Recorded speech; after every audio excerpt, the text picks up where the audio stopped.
是选高性价比的万金油 VR 一体机，还是分辨率更高、色彩更好、成本也更高的 PC VR？ 我相信这是很多准备入坑 VR 世界的朋友们一开始都会面临的一个问题。还好你刷到了这个视频。今天我们就会通过对比市面上这两类产品中比较有代表性的两款头衔，在 VR MR 领域深耕多年，拥有地表最强一体机生态的 Meta Quest 3，以及拥有单眼 2880×2880 超高分辨率 Mini LED 屏幕的小派水晶 Lite， 来帮助解答你的疑问。OK， 我们先简单介绍一下这两种设备的主要区别。以 Quest 3为代表的 VR 一体机，顾名思义，一体机就是在头显中内置计算芯片以及电池等元件，拥有自己的系统，可以脱离 PC 独立运行的一类产品。优点很明显，不需要另外准备一台高性能的 PC， 在使用场景上你不仅仅可以用它进行 VR 游戏，也可以通过连接本地 NAS 或者浏览器来进行观影、看剧等娱乐活动，甚至可以实现一些混合现实的 MR 场景。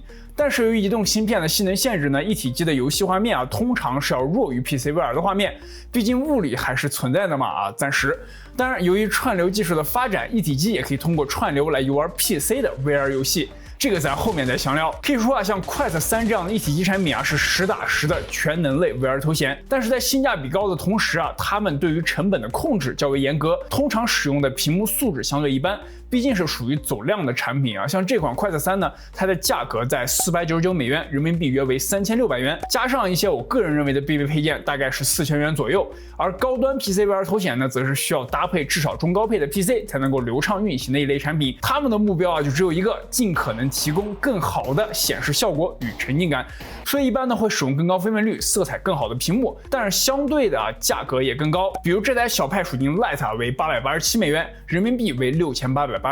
那么简单的介绍两类产品在用途上的区别，我们再来具体对比一下它们在硬件与体验上的不同之处。这里呢，我用来对比的平射画面会分别使用 Quest 3通过 Virtual Desktop 使用 HEVC 格式，在200Mbps 的最高码率下串流 PC， 与小派水晶 Lite 通过 DP 直连 PC 的画面，两者呢都使用各自的原生分辨率来进行测试。先的第一个对比维度那自然是大部分用户更为关心的清晰度。就硬件方面来说Quest 3搭配了两款原生分辨率为单眼 2064×2208， 最高 PPD 角分辨率为25的 LED 屏幕，而小派水晶 Lite 呢则为单眼 2880×2880 分辨率，拥有576个分区背光的 Mini LED 屏幕，最高 PPD 为35。你别看都是2字打头的分辨率，实际上呢，水晶 Lite 的像素数要比 Quest 3多82%，基本跟一台呢3840×2160的 4K 显示器像素数持平，差距还是蛮大的。当然这一点呢也体现在他们的价格上，是吧？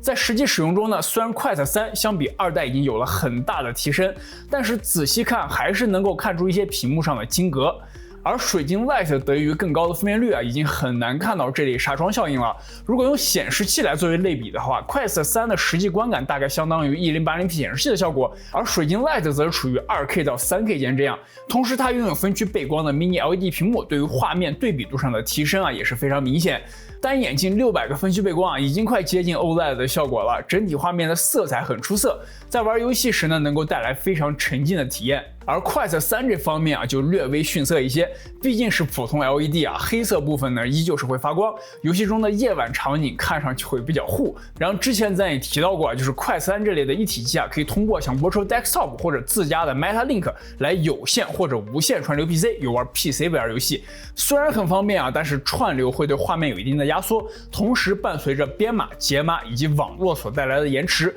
在整体画面表现上相比起 DP 的直连 PC 要逊色一些。不过话说回来Quest 3在显示效果方面也不是完全落败，由于使用了 Pancake 光学方案，它镜头内画面的边到边清晰度非常一致，并且几乎看不到任何画面畸变的现象。用术语来说就是满屏都是甜蜜点，无论如何佩戴，画面的边缘也不会出现任何模糊的情况。光在这一点上，Quest 3应该是目前民用市场仅次甚至等同于 Vision Pro 的存在。而小派水晶 Lite 呢，则使用了非球面玻璃透镜，甜蜜点呢要比 Quest 2跟 PSVR 2的菲涅尔镜头大，但是小于 Quest 3。在佩戴时呢，需要找准佩戴角度才能够带来最好的效果。在画面不同的位置，清晰度会有一定的差异，中心部位就明显要比画面边缘清晰度高。统一性没有 Quest 3那么的强，而且这类光学方案呢需要的体积与空间也要比 Pancake 大不少。大家从它们的外观应该也可以看出。这里说一个题外话，就是如果大家看过《三体》的电视剧，可能对这个造型比较熟悉。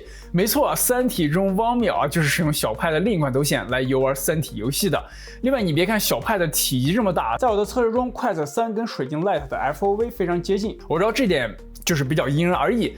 不同的脸型呢与面罩都会造成 FOV 的变化，所以接下来的这个测试数据呢仅供大家参考。横向都在105到110度左右，而纵向 FOV 在95到100度左右，所以在这方面大部分用户应该不会察觉到太大的区别。不过非球面玻璃透镜的好处是由于光只需要通过一个透镜，它对于亮度的损失非常小，也就导致水晶 Lite 的画面亮度要比 Quest 3的100尼特高出2倍以上。在 VR 透显中呢，跟 PSVR 2一样，同属于很亮的那一档了。OK， 我相信大家看到这里也已经听够了参数了，所以就拿我个人的体验来说，作为一个长时间的 Quest 3用户，我在一开始戴上水晶 Lite 时，说实话，因为我的佩戴习惯被 Pancake 镜头宠坏了，一开始其实是有点不习惯的，一直在寻找最佳的佩戴角度，大概是习惯了1到2天后就可以很快的找准位置，获得最佳体验了。然后呢，再当我换回 Quest 3时，我又不习惯了。本来就是我其实一直没有觉得Quest 3有什么金格效应，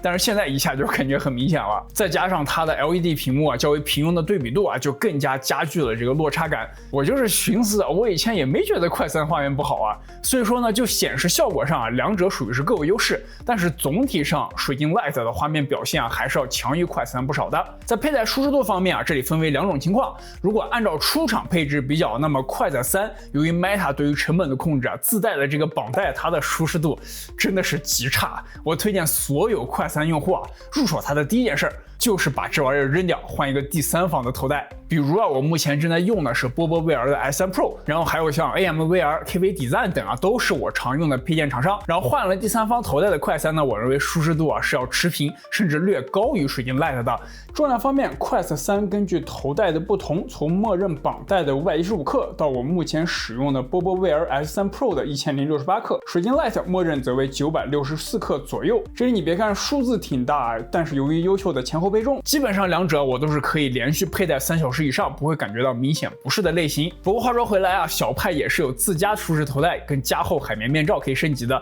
像我的话呢，因为我的近视比较严重所以配了第三方的磁吸镜片，然后就是必须得使用这个15毫米的加厚面罩，否则我的眼睛是会碰到镜片。不过默认的头戴舒适度呢，我觉得是已经够了所以没有入手那个升级版。不过对于想要绝对舒适度的朋友也可以考虑考虑。然后另外一点不同之处呢，就是水晶 Lite 毕竟是需要有线连接 PC， 所以在游玩时呢，遇到需要频繁转向的时候比如一些快节奏的竞技类射击游戏或者运动健身类游戏的话相对来说就没有Quest 3这样的无线机器那么的无感。这个就要看大家愿不愿意用有线来换取更好的画面了。然后在追踪方面呢，两者都是支持 Inside Out， 通过头显上的4个摄像头以及其他传感器来进行头显本身以及手柄的追踪。这里不得不说Meta 不会是从19年就开始做 Inside Out 自追踪的大厂。Quest 3的手柄追踪几乎完美，你很少会遇到掉追踪或者抖动的现象就在我的印象里我似乎是从来没有遇到过。而且由于它加入了 AI 算法，在手柄互相有一定遮挡的情况下，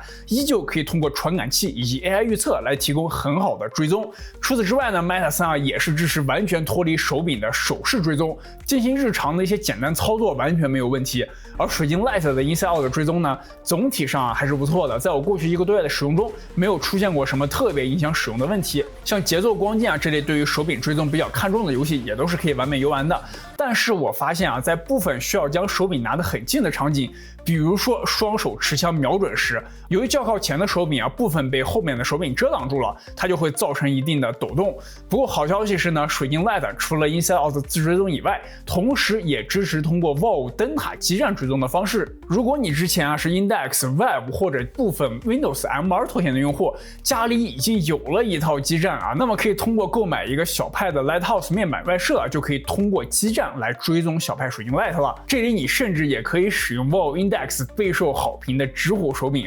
在这种追踪方式下呢，基站追踪就要比包括Quest 3的 Inside Out 的追踪更精准一些了，尤其是当你将手举高、放低或者放在背后这种脱离摄像头范围的动作，在基站的加持下呢，依旧可以完美的追踪到。另外就是不知道大家注意到没有就是水晶 Lite 的手柄在造型上很接近快4手柄，甚至一些快4手柄的外设是可以直接在水晶 Lite 上使用的。比如这个指虎套我用的就是 Wear Cover 的快4版本，所以如果大家找不到专门的外设，可以尝试一下快4的。音质方面呢，两者都有内置扬声器，也都属于是这个中等偏上的水平，完全够用啊。我是没有觉得哪一台有明显好于另一台的情况。我相信它是可以满足大部分用户的，不需要再单独购买一副耳机，除非你要看一些比较私密的东西啊。在软件与生态方面呢 ，Meta 呢就是 VR 界 YYDS， 这个别说小派了，目前来说就连苹果都没法比。除了可以串流 PC VR 以外，快3还拥有庞大的一体机游戏软件库，从影音娱乐到教育学习都有涵盖。很多大 IP 也选择在快3平台上独占上架试水他们的 VR 游戏，比如说《刺客信条》、蝙蝠侠系列，以及将要在今年春季发售的《文明7 VR》等等。而且你也可以侧载安卓 APK 上去，当做一个大屏安卓机游玩手游之类的。而对于水晶 Lite 这类纯 PC VR 头显呢，小派是有一个自研的驱动软件，可以在这里面调节一些头显的设置，比如刷新率、渲染分辨率等等。最近呢还更新了一个90赫兹的超分辨率功能，可以渲染较低一点的分辨率，然后再通过 AI 拉升到水晶 Lite 的原生分辨率，能够节省不少的显卡资源。大家把它想象成 VR 的 DLSS 就行了。像我目前呢使用的是一套 13900K 加3080的终端 PC， 通过这个功能可以带来很不错的画面与性能表现。基本大部分 VR 游戏都可以在中高画质下维持90赫兹的水平。然后在游戏与软件方面呢，就主要是依赖 Steam 与 Steam VR 上的游戏了。不过小派的桌面客户端中也内置了 Revive 软件，让你可以通过非 Meta 的头显来游玩 Meta PC 端商店中的游戏。所以如果你之前是 Quest 或者 Rift 的用户对于在 Meta PC 端商店中已拥有的游戏，也就不需要再在 Steam VR 再买一份了。更别说Meta 商店中有很多 Meta 独占的 VR 大作，比如阿斯加德之怒1代、Lone Echo 系列等等都可以通过水晶 Lite 来用更高分辨率游玩。所以总的来说对于 Quest 跟小派双持用户也比较友好，能省不少在不同平台重复购买游戏的钱。一般来说呢，大部分 PC VR 用户除了是像玩半衰期艾利克斯这样的 PC VR 大作以外，还有很多模拟游戏的爱好者，比如微软模拟飞行、神力科莎、欧卡、美卡之类的搭配 PC VR 头显的高分辨率屏幕可以带来非常好的沉浸效果。好了，那么我们今天已经是对比了不少的维度了，接下来我想聊聊这两款产品的一些主要槽点吧。首先就是快3由于并未在国内正式发售，再加上 Meta 的网络在国内并不能直接访问，就导致需要用户自己在这方面想办法了，这里就不深聊了。总之就是有一些上手难度，需要玩家有一定的折腾精神。不过对于想要开机器玩一体机的朋友也可以选择我们国产的 Pico 4系列，虽然在生态上是比不了 Meta， 但是也能带来7-8成的体验，还是很不错的。然后在小派方面呢，可能是我运气不太好，拿到第一台机器镜片就有一点小问题有些水肿畸变，所以我就找了小派的技术客服处理还是挺迅速的，很快就给我重新发了一副镜片，更换上之后呢，问题就解决了。所以虽然是有一点小插曲但是好在售后还算给力。再有就是以我目前的观察，小派的手柄似乎是没有检测头显开机状态，并且定时自动关机的功能。游玩后必须通过长按派键来手动关机，否则过了几天你可能会发现手柄咋没电了。倒也不是啥大问题不过确实是在我过去用过的头显中比较少见。最后呢，再总结一下我们今天的推荐这里我觉得可以分为4种不同的情况。对于刚刚接触到 VR 还不是很明确自己想要玩什么的用户，或者是暂时还没有入手一台较高配置的 PC， 并且短时间内不打算升级，但是想要体验 VR 世界魅力的用户那么我首先推荐入手像快3或者 Pico 4这样的一体机，主打一个简单易用、高性价比，并且什么都能干，可以在游玩探索的过程中逐渐找到你自己的喜好。还有就是想要使用 VR 来健身减脂的朋友像快2、快3、快3S、Pico 4这样的一体机，他们都拥有庞大的健身游戏库同时因为他们是无线的让你不会在运动中有被缠绕绊倒的风险。我之前呢也专门出过一期使用 VR 来健身的视频，感兴趣的朋友呢可以去看一看。那么对于已经拥有一台 VR 设备无论是一体机还是 PC VR 的用户，如果你想要升级你的画面体验，或者是已经确定你要玩的主要游戏类型都是 PC VR 游戏的话，那么小派水晶 Lite 无疑是一款非常值得升级的高端 PC VR 头显。而对于赛车、卡车、飞行模拟用户来说这个场景下，因为玩家一般是在固定座位，同时操作也是使用方向盘、驾驶杆之类的外设，所以手柄追踪以及有线连接这两个小派的较弱项其实就完全不相关了。而水晶 Lite 这类 PC VR 的强项呢，分辨率与画面色彩它们就是唯一需要参考的维度。这时呢，直接入 PC VR 头显就完事了。好了，那么今天的内容就差不多到这里了，希望能够帮助大家找到最适合自己的头显类型。无论选择哪一种设备都祝愿大家能够在 VR 的世界中找到属于自己的乐趣和奇妙体验。我是波波，我们下期视频再见，拜拜。